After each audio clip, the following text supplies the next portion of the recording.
Three Keller Williams from three very different markets asking three great questions to one rock star agent about how they study the millionaire real estate agent and how they use the lessons learned from this book, aka the Red Book, to do the one thing that guarantees them a life by design and not just by default. These are the Red Talks with Erin and Luke and Patrice.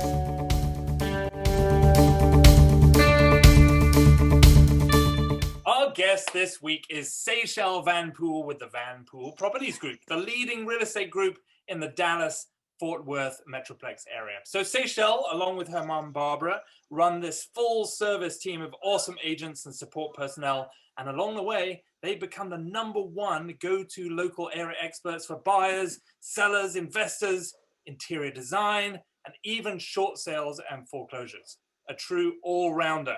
So Seychelle is a team leader for Van Poole Properties and is also a savvy real estate investor who rolls her sleeves up and gets stuck into all the remodeling as well.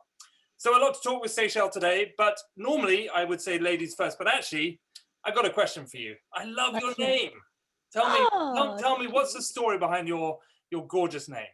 Thank you. You know what? I had parents that were hippies in the 70s and they sold everything. My dad actually was managing one of the casino clubs on the Strip in Vegas, and they sold everything and backpacked around the world for about 18 months. And I was supposed to be a boy named Austin, and I came. I had a blue room, blue baby clothes, blue everything, and they had like no backup name. And so when I came, they were like, "Oh no, what are we gonna name you?" So I got named after their favorite place that they visited, which was the Seychelles when they were traveling. So that was how I got the name. My son is called Austin, and when I was in America, most people would say, "Oh, from Austin, Texas," and we'd be like, right. "No, from Austin, the rugby player in the UK." So, yes. Well, Austin's a pretty good name. And, nowadays, I think it could even fly as a girl's name, too. But I'll take Seychelle, too. I have people, so it's pretty awesome. That's great. I love it. Okay, so we have 3 simple questions for you around 3 key things: mindset, productivity, and giving back. Love it. As you know, we want to keep this short and sweet, and we want to make sure this is as impactful, fun, and engaging as possible for our audience out there. So we'll just spend a few minutes on each discussing each of the questions. Is that okay with you? Sounds awesome. Perfect. So let's crack on with the show, as Luke likes to say. And, Luke, why don't you start us off with our first question? Thank you. So, Seychelle, you're obviously a true multipreneur. So how do you start your week or day with the right mindset to set you up to handle so many different things that you do throughout the day? I think it comes down to you do the hard things first. And so in the morning, it's like first thing in the morning, right, is a huge glass of water, then it's exercise, then it's making sure I've got my priorities set for the day. And, these days, our daughter's been doing virtual school now for a year, starting this next month. And so really, we have to be very organized because we're juggling, my husband's an entrepreneur as well. So we're juggling, homeschooling basically, for a 6-year-old along with running businesses. And so I think it comes down to clarity around what you need to get done for the day and understanding that you've got to give yourself some grace if some of the things that are on that second tier priority don't get done. It's okay to move those to the next day and just know that that's going to happen. But right now, I will say it's very hard on the, if I'm just being real, it's really hard on the personal and business juggling, because I feel like when you have like literally 10 feet of separation between your house and your work and your play and your food and everything, it's hard, right? You guys understand, like it's hard to just turn it off at all times. So I'm really working on putting boundaries back on my work so that I can have some boundaries on the personal side too. Yeah, it's super tough. I totally agree. And we're all going through this journey together, right? Yeah. The process of homeschooling, and these are not normal times. No, they're any stretch of the imagination. This is the most unnormal that it could ever be. And so we need to love ourselves a little. It is, and I think it's also like really working to find the gifts in this time. And like an example I could give you of that is like we own rental properties here in Dallas, and one of my team members has decided to move from Austin, Texas, the place, back up to Dallas and couldn't find what she was looking for. And so last year, we decided to remodel one of our duplexes and sell it to her. And then that actually opened up an opportunity for us to go up to Northern Michigan for a couple of months, buy a lake house up there, and spend time remodeling it up there where we're going to have a place for our family. In normal times, I never could have worked remotely for that long. And in normal times, we probably never would have made that move. And so, I think it's also really looking for what are the opportunities and the gifts right now to do things that maybe you never had the courage or the thought to do otherwise. So that's been really cool. Yeah, I love what that. I heard the other day, which is fun, is an acronym for crisis, which is Yeah. circumstances resulting in a shift in strategy. Yeah, absolutely. Yeah, I totally definitely I haven't find heard that that one. I like that.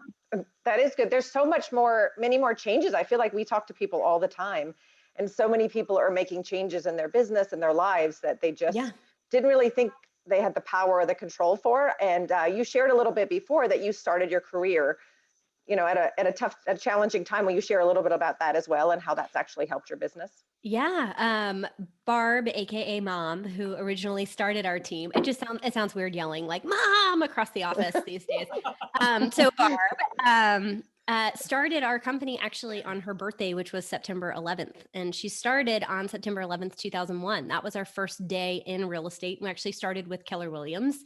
And she thought she was coming in having been PTA presidents, business owner before, like all of the things like socially and business wise to set her up for an easy sphere of influence business. And just like we've dealt with this last year, we dealt with in 2006 through 2010. And uncertain times, people actually are afraid to make decisions and they're afraid to leap off. And so Barb went from what she thought was going to be a very heavily sphere-based launch of a business into having to cold call, door knock, do open houses, everything she swore she never would do to get our business off the ground. And then I came in 2004 in a very hot buyer's market and was a buyer's agent, or a very hot seller's market and was a buyer's agent.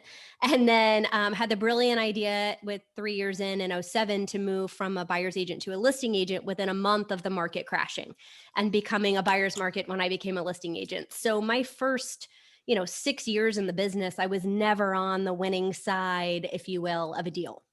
I didn't know what it felt like to win. I just thought you slogged every day. I just lost every day and had to set expectations for the first 6 or 7 years of my career because I never was on the winning side. But I think that knowing that what it looks like to succeed in a challenging market or being on the other side of the fence when it's tough, all of a sudden makes it when it's a strong market or you are on the winning side that much more fun and that much easier. I love that. It's like you've been swimming upstream for so long with a rope down around your waist. When they finally snip it, when the market is good, you're like, this is the easiest thing ever. Oh my gosh. You honestly, you're waiting for the other shoe to drop the whole time because you haven't felt like that, for more than maybe 20 days in your whole career. So you just kind of keep looking over your shoulder, like something surely has to happen. But I think it makes you appreciate the good times just as much as it makes you feel confidence when the times get tough. And I think anyone starting their career today and growing their career is in that same advantage spot because you're going to know what it's like to deal with tumultuous, uncertain, challenging times, and you're going to be set up for success when the times are easier. Yeah, Did you resilience, feel like right? You knew that it was a tough market when you started, or that it was a changing market? Did you have that presence of mind to know that it was, obviously we all knew it was a remarkable time, but did you know how that was affecting the real estate market, or was it just, as far as you said, that was just business? I think it's a little bit of both, honestly, Luke. I think I had the gift of being in Gary's room at a young age, and Gary, Keller is, he looks 5, 10, 15 years into the future and is always watching the economics and forecasting. And so I think I had a pretty good awareness, even though I may not have had personal business experience at that point to back me up with, perspective. I was kind of sitting on Gary's shoulders, understanding that it was unique. But I think perspective is reality. It's whatever you are doing, wherever you are, is the market that you're in, and you just figure out how to succeed in that scenario. And I think if you can do that and have the grit to do that, you're going to succeed however it happens. As we say when we talk about the shift, right? When we use that book in some of our trainings, that There's no good market or bad market. There's the market. The market. It just is. Yeah.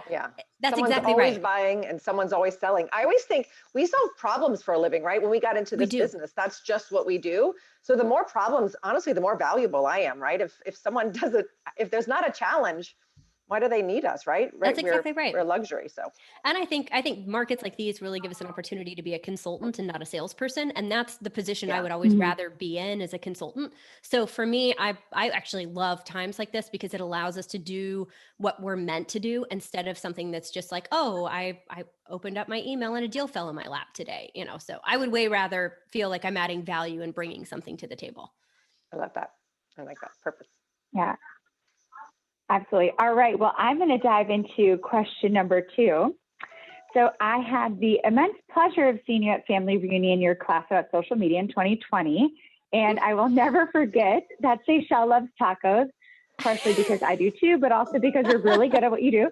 But what it taught me was that you can make lead generation look different and look fun.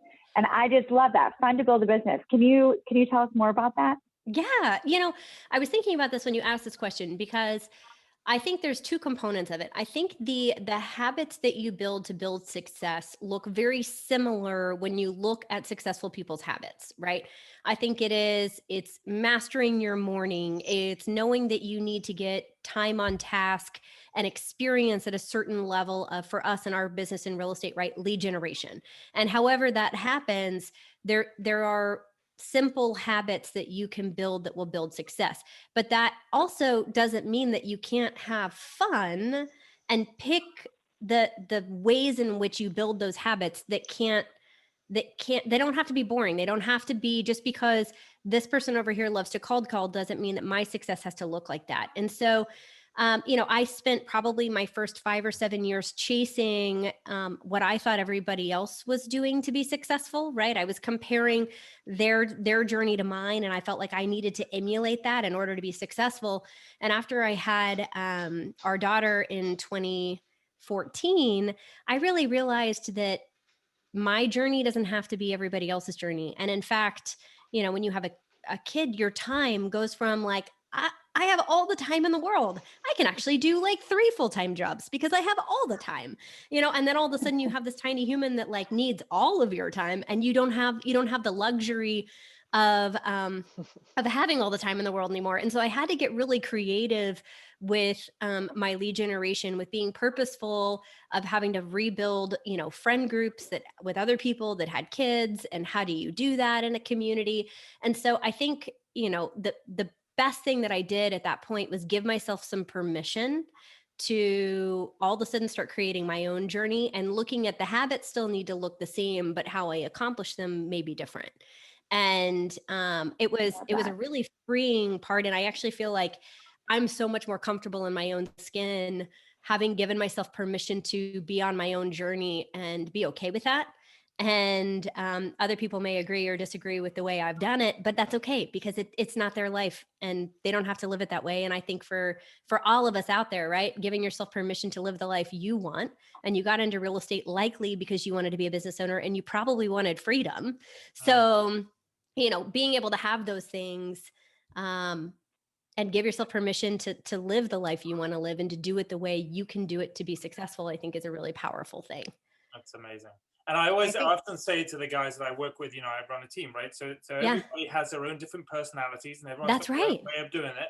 And what I'm always really kind of encouraging them is, look, find out where you operate at your highest level most easily, and do that. Yeah. Because whatever your secret sauce is around this, that's your own authentic thing. Right. That's why people are going to connect with you. That's why you're going to find your tribe. That's why you're going to be able to build relationships. So lean into that. So if you are, like you said, the cold calling machine, then do that, double down. Then do it. But if you're the taco loving person, then, you know, do that, you know, whatever it takes. Then I'm going to lead generate with tacos.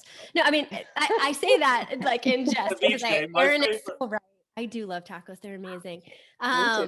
I live in the like taco capital of Texas. But I will say the one thing I will give as advice, if you are going to do your own thing, is pick one thing a year that you're really going to get good at, and like double down on that. And so, for example, When our daughter was younger, the first thing that I needed to do was, most of our friends hadn't had kids yet. And so it was like, I've got to build, like, I kind of have to mom date, and I've got to build like a group of parents that I like, that our kids can get along, right? And that we are similar in mindset. And it took, like 200 parent dates to find 4 or 5 groups that we really liked. But every one of those 200, whether they came into our inner circle or not, became my new database of sphere of influence around parent dating. And then the next year, I layered on top of that, joining an entrepreneurial group for business owners outside of real estate, right? And I really focused in heavily on that group over the next 18 months and entrenched myself and really focused in on how do I build quality relationships with this group of people. However it is that you're doing it, I would just say, don't try to grape shot and do all things all at once, but instead really focus in on layering one at a time and be real patient with that layering process and really getting the most out of each thing that you're doing, so that you don't wake up and feel like your head's cut off and you're running around. And instead that you're really getting the best out of what you can with each piece that you're adding in your business. That's so cool. Obviously you really seem to do a very good job of finding out the problem, and then or the obstacle, I should say. I don't like to call it that, right? The challenge of whatever that is, and then being super purposeful and figuring out, okay, now I'm going to find the solution and I'm going to focus on that. And I think it's really neat. And of course, and I loved what you said earlier, because that brings me to my question, which is giving back, right? So I'm a fan of the show. When it comes to giving back, you're a co-founder of Amplify. And you almost sounded like you were on the show a minute ago, really talking about like building your life and what you want. And there's a lot of that on the show for those of you guys that haven't watched it. It's amazing. But please tell us about that. And then we definitely want to learn like why you created it and where that came from, right? Yeah, it's Luke. So this gets back to men and sports for a second. I think men naturally do an amazing job of creating an echo chamber. And I think it's created from when you play on sports, right? And, when guys play basketball or rugby or soccer, football, whichever sport you want it to be, I think men naturally do a really good job of pumping each other up and creating an echo chamber. And what we noticed is when we were in, mastermind rooms, men naturally take the sports game and they put it into the business world almost subconsciously. And what we noticed was that, one guy would say something and then another person in the room would say, "Oh, I want to echo what so-and-so said. That was really, really amazing." And then the third person would say, "Yeah, I totally agree with what those other 2 people said." And by the time 3 people have validated an idea, it doesn't matter how good or bad the idea is, it is now valid. Right? It is now a thing. And what I started to notice, and what the other, now 11 of us at Amplify started to notice in that room, was that women naturally will actually take a step back. And so we'll naturally say, "Oh, no, it's okay. You go ahead. You can talk." Or, "Oh, no, it's okay. Your idea can be the one that goes to the front." And what we realized by doing that is that there was a lack of female voices in leadership. There was a lack of female voices on stage. There was a lack of female voices in the room. And that if we wanted to change that, we actually had to emulate what men naturally do so well. And that is they amplify each other.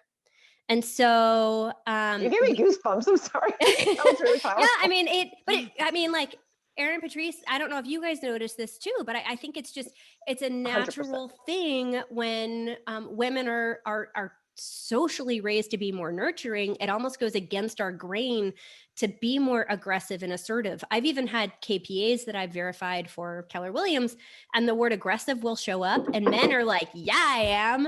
And women will be like, no, I wouldn't use that word. I wouldn't use that word.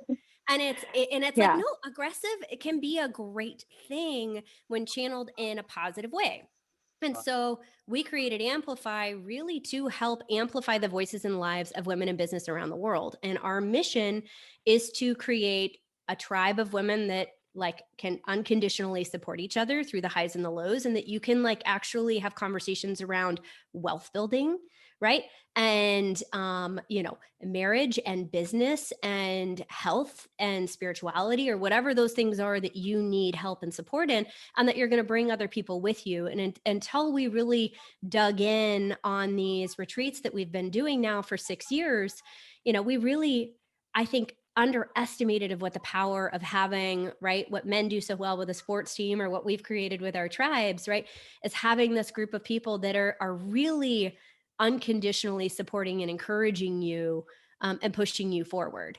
And it's been really powerful. So that, the Amplify event is coming up this September. We'll have it again in San Antonio this year. And then that's what spun off for us to work with Keller Williams in creating the podcast of Empire Building. And it's really just all about, how can we help people build big businesses, but even more importantly, build a bigger life, right? We're in business for a reason.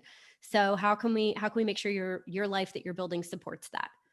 And what a great opportunity to share this with our nascent, newer UK KW market as well, because here's an observation that I have, right? And is that, having worked in the States with Keller Williams for 10 plus years, my observation was that the women were the ones who were leading these amazing teams and so robust in their businesses, and just so many inspiring leaders in women. And coming back to the UK, and I don't think it's unfair of me to say this, because I've heard our, the big guys in the company saying this frequently, guys and women, by the way. But they're saying that the trouble is in the UK that it's traditionally quite a male-oriented business, and the women that are leaders in our business are kind of not given the same platforms and the same respect and the same. And so it's my observation anyway from where I stand is that in the US, so many of those best teams are female-driven teams and women-driven teams, because there's that nurture aspect, and that nurture aspect is almost like the secret sauce that you guys have in spades that maybe the men don't have in certain relationships to buying and selling homes and all that stuff. So it's fascinating to me. I think it's interesting when you look at there are 1.2 million real estate agents in the United States. And when you look at that, it's a female dominated industry, but when you look at the top 250, it's male dominated. Oh yeah. And for now, I was gonna say, we're on a mission to change that. And if you look at it, even in the last 6 years, since we've really been focusing heavily on getting people's voices out there in supporting, and this is not against men, I think men are amazing. We're looking to emulate what you guys do naturally. It is to get more female voices represented so that women can see that you can have a family, you can be a business owner, you can live the life that you want to live unapologetically, and it doesn't have to necessarily look like everybody else's, and it's going to be awesome. And, I think Gary Keller has been an amazing leader because he has championed women for a long time. And you look at Mo Anderson, you look at Mary Tennant, you look at some of the original women that helps this company grow, but it took us until 2020 to get our first all-female panel up on the big stage for our big convention. The company's been around since 79. But what a great time to be doing this. That's a long time. The balance of everything is so out of whack right now. Yeah. And now we're all in this soup together and realizing, how to build a family and maintain a home and run a business, and everyone working from the confines of your home on Zoom. I mean, it's so bonkers. It is. So it's, everyone gets to learn in this together. But yeah, what an awesome opportunity for you. Yeah, I will say as a woman, if I can share, Luke, is you see that again, and I'm not going to get into girl stuff, and I'm totally in every power, but as a man, I think you naturally automatically see it that way. For women, the word that you said earlier, Seychelle, and you say a lot on your podcast, it's giving that permission, right? I've always been a very driven person, and I've held that back my entire life because that's what I was conditioned to do.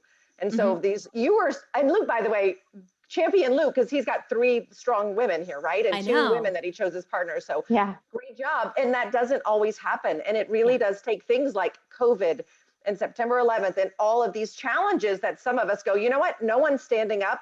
I will raise my hand, and it is time to get out there, right? And so we're lucky to have these opportunities, and we are lucky to have these companies and these platforms. And your group really is so powerful. I got goosebumps again because I really do feel it, and it is we need it more now than ever. Sorry. Yeah. I agree. Well, oh, go ahead, Erin. No, please. I was just going to say, I completely agree with Patrice in that if we don't have men like Luke championing and supporting and pushing it forward, right, and casting the vision, absolutely huge heart for that. You lack the opportunity, right? We lack the opportunity that we need. And so it takes all of us supporting and growing towards that big business and big life, whether you're a man or a woman. It just happens to be my experience as female. So that's my perspective. But and your mom regardless, as founding it with the company, right? So it was always, I mean, I got to think that Barbara must have been a cheerleader for you in that sense, in terms of running and building a team during that remarkable time in America, in world history, but in America, such a incredibly tough time to build something. You know, they always say too, it takes 3 generations